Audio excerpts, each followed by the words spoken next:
विषय OC&M. आपलं दुसरं प्रकरण चालू आहे व्यवस्थापनाची कार्य, फंक्शन्स ऑफ मॅनेजमेंट. आजच्या प्रस्तुत पाठामध्ये आपण व्यवस्थापनाच्या दुसऱ्या कार्याचा अभ्यास करणार आहोत. दुसरं कार्य आहे संघटन. यालाच इंग्रजीमध्ये ऑर्गनायझेशन असं म्हटलं जातं. संघटन म्हणजे नेमकं काय? तर संघटन म्हणजे ही एक सामूहिक कृती आहे. हा एक समूह आहे. एखादी कृती किंवा कार्य एखाद्या समूहाकडे ज्यावेळेस सोपविलं जातं त्यावेळेस त्याला संघटन असं म्हटलं जातं. समूह म्हणजे व्यक्तींचा समूह, कर्मचाऱ्यांचा समूह. या समूहाकडे विशिष्ट काम दिल्यानंतर फक्त कर्मचारी काम करू शकत नाही, कारण काम करण्यासाठी त्यांना ठराविक घटकांची पण गरज असते. मग ते घटक म्हणजे कोणते? तर पैसा असेल, त्यानंतर साहित्य असेल, साहित्यामध्ये कच्चा माल किंवा इतर छोट्या छोट्या गोष्टींचा समावेश होतो. त्यानंतर यंत्रसामग्री असेल, काम करण्याची पद्धती असेल, अधिकार असतील, जबाबदारी असेल, या सर्व घटकांचं सहाय्य वस्तू आणि सेवांच्या उत्पादनासाठी घ्यावं लागतं. म्हणजे फक्त कामाची विभागणी करणे, एखाद्या गटाकडे काम सोपविणे, म्हणजेच त्या गटाकडे काम सोपविण्याबरोबरच इतर काही घटक सुद्धा द्यावे लागतात. तर त्याला संघटन असं म्हटलं जातं. म्हणजे एखादं कार्य असेल, एखादी कृती असेल, ती विशिष्ट गटाकडे सोपविणे, याला संघटन असं म्हटलं जातं. गट किंवा समूह किंवा संघटन हे एका व्यक्तीचं असत नाही, तर तो एक समूह असतो, तो एक गट असतो, तर त्याला संघटन असं म्हटलं जातं. व्यवसायामध्ये ही कार्य वेगवेगळी असू शकतात, जसं वित्त असेल, उत्पादन असेल किंवा खर्च असेल, या प्रकारची वेगवेगळी कार्य असू शकतात. मग या संघटनामध्ये जे कार्य आहे ते कार्य पार पाडण्यासाठी त्या गटाकडे जबाबदारी सोपविली जाते आणि जी जबाबदारी सोपविलेली आहे त्या गटाला नियोजन झालेलं असल्यामुळे त्यांना माहित असतं आपल्याला काय कृती करायची आहे आणि त्या नियोजनाच्या आधारे, त्या आराखड्याच्या आधारे ते त्यांची कृती करत असतात. म्हणजे तो झाला एक जबाबदार गट, जबाबदार विभाग. तर याला संघटन असं म्हटलं जातं. संघटनाची व्याख्या इथे बोर्डवरती लिहिलेली आहे, ती आपण पाहूया. संघटनांमध्ये उद्दिष्टे व योजना पूर्ण करण्यासाठी आवश्यक असलेल्या कार्यांचे गट करणे. म्हणजे व्यवसायाचा जो काही उद्देश आहे तो साध्य करण्यासाठी जी कार्य आवश्यक आहेत त्यांचा काय करायचं आहे? गट करायचा आहे. या कार्यांची जबाबदारी योग्य विभागाकडे सोपविणे. ही जी कार्य आहेत त्यांचे गट तर केलेले आहेत, मग त्याची जबाबदारी योग्य विभागाकडे सोपविली पाहिजे. जसं विक्रीचं काम असेल तर त्याची जबाबदारी कोणाकडे जाईल? विक्री विभागाकडे. जर उत्पादनाचं काम असेल तर त्याची जबाबदारी कोणाकडे जाईल? उत्पादन विभागाकडे. म्हणजे जे कार्य, जो काही कार्याचा गट आहे तो गट किंवा त्या कार्याचा गट जबाबदार विभागाकडेच सोपविला जाईल.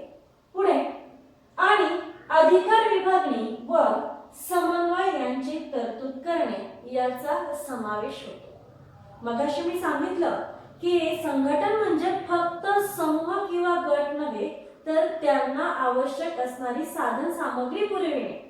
मग साधन सामग्री काय सांगितली होती? पैसा असेल किंवा साहित्य असेल, काम करण्याची पद्धती असेल, यंत्रसामग्री असेल, अधिकार जबाबदारी असेल, या सर्वांचा समावेश संघटनामध्ये होतो. तर या सर्वांना एकत्रितपणे, या सर्वांच्या समूहालाच संघटन असं म्हटलं जातं. मग एखाद्या व्यवसायाचा उद्देश साध्य करायचा असेल तर फक्त समूह करून जबाबदारी सोपवून चालत नाही, तर त्यांना आवश्यक साधन सामग्री सुद्धा पुरवावी लागते. म्हणून इथे असं सांगितलेलं आहे की अधिकार विभागणी व समन्वय यांची तरतूद करणे याचा समावेश होतो. म्हणजे जी काही साधन सामग्री आहे ती वापरण्याचा अधिकार सुद्धा त्यांना द्यावा लागतो. आता आपण संघटनेचे महत्त्व अभ्यासूया. Importance of organisation. संघटनेचे महत्त्वाचे एकूण 10 पॉइंट्स आहेत, पण आजच्या पाठामध्ये आपण फक्त सुरुवातीचे 4 मुद्दे 4 पॉइंट्स अभ्यासणार आहोत. पहिलं महत्त्व आहे प्रशासन व दैनंदिन कामकाज सुलभ करते. संघटन काय करते? प्रशासन व दैनंदिन कामकाज सुलभ करते. म्हणजेच संघटन म्हणजे नेमकं काय की व्यवसायाचा उद्देश साध्य करण्यासाठी कार्याची विभागणी विशिष्ट गटाकडे सोपविली जाते. जर त्या गटाकडे सोपविली जात असेल तर त्या गटाला काय काम करायचं आहे ते माहित असतं आणि दिलेलं काम ते करत असतात. त्यामुळे काय होतं की दैनंदिन कामकाज सुलभ करते. त्यांचं कामकाज ठरलेलं असतं, नियोजनाने ते आधीच ठरवून दिलेलं असतं आणि संघटनेने ते काम कोणाकडे द्यायचं आहे, कोणत्या गटाकडे द्यायचं आहे ही कृती केलेली असते. त्यामुळे त्या ठराविक गटाला त्यांचं जे कामकाज आहे ते सुरळीतपणे पार पाडण्यास मदत होते, कारण त्यांना त्यांचं काम ठरवून दिलेलं आहे. त्यानंतर दुसरं आहे विशेषीकरण घडून येते.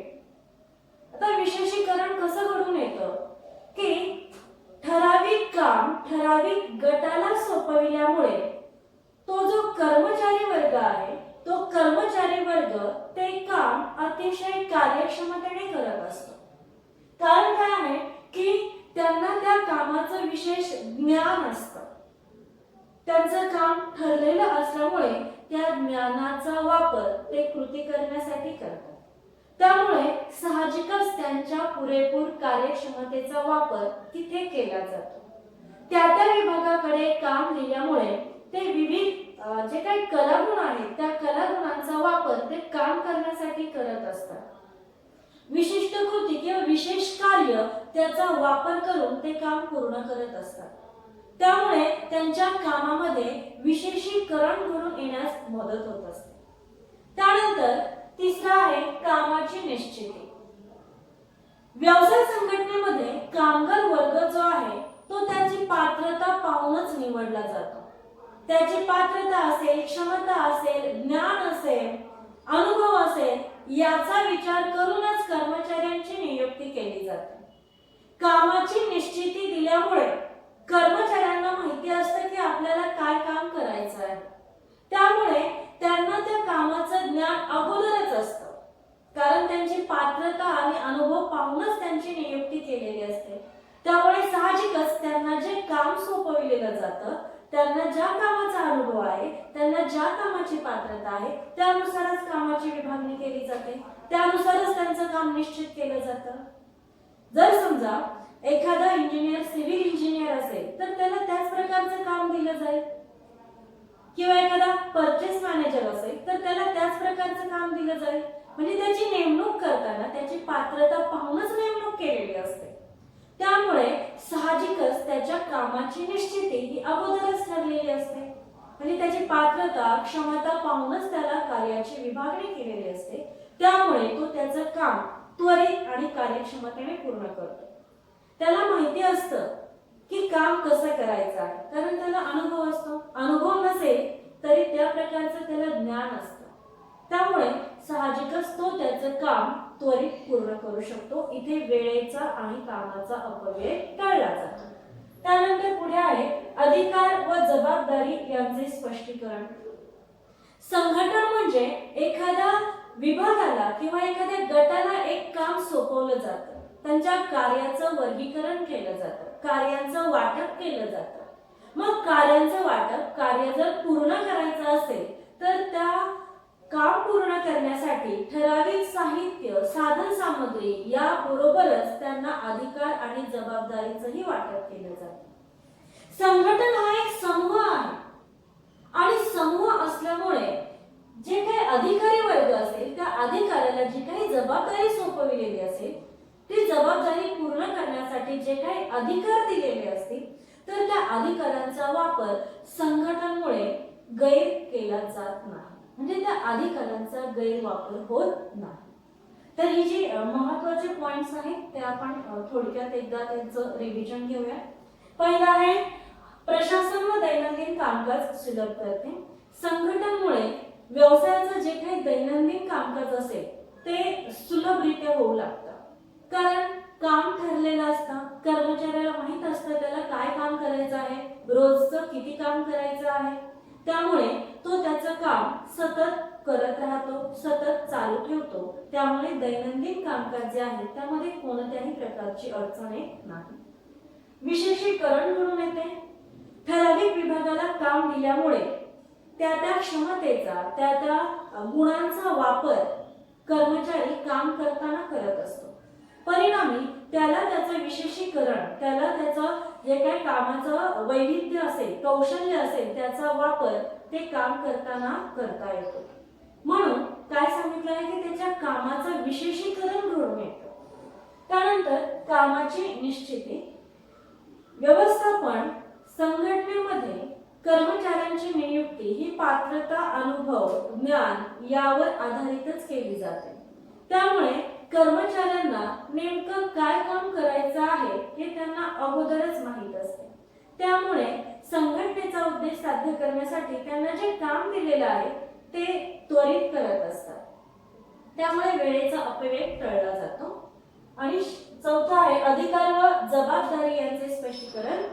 व्यवसायामध्ये व्यवस्थापकाला एखादं काम पूर्ण करण्यासाठी ठराविक अधिकार द्यावे लागतात किंवा जबाबदारी द्यावी लागते. फक्त जबाबदारी किंवा फक्त अधिकार देऊन चालत नाही, तर कामाची जबाबदारी सोपविल्यानंतर अधिकार सुद्धा दिले जातात. पण संघटनांमुळे त्या अधिकारांचा गैरवापर व्यवस्थापक किंवा अधिकारी वर्ग करू शकत नाही. याचा फायदा नक्कीच संघटनेला होत असतो. तर आजच्या लेक्चरमध्ये आपण सुरुवातीचे महत्त्वाचे 4 पॉइंट्स अभ्यासलेले आहेत. उर्वरित पॉइंट्स जे आहेत ते आपण नेक्स्ट लेक्चरमध्ये अभ्यासूया.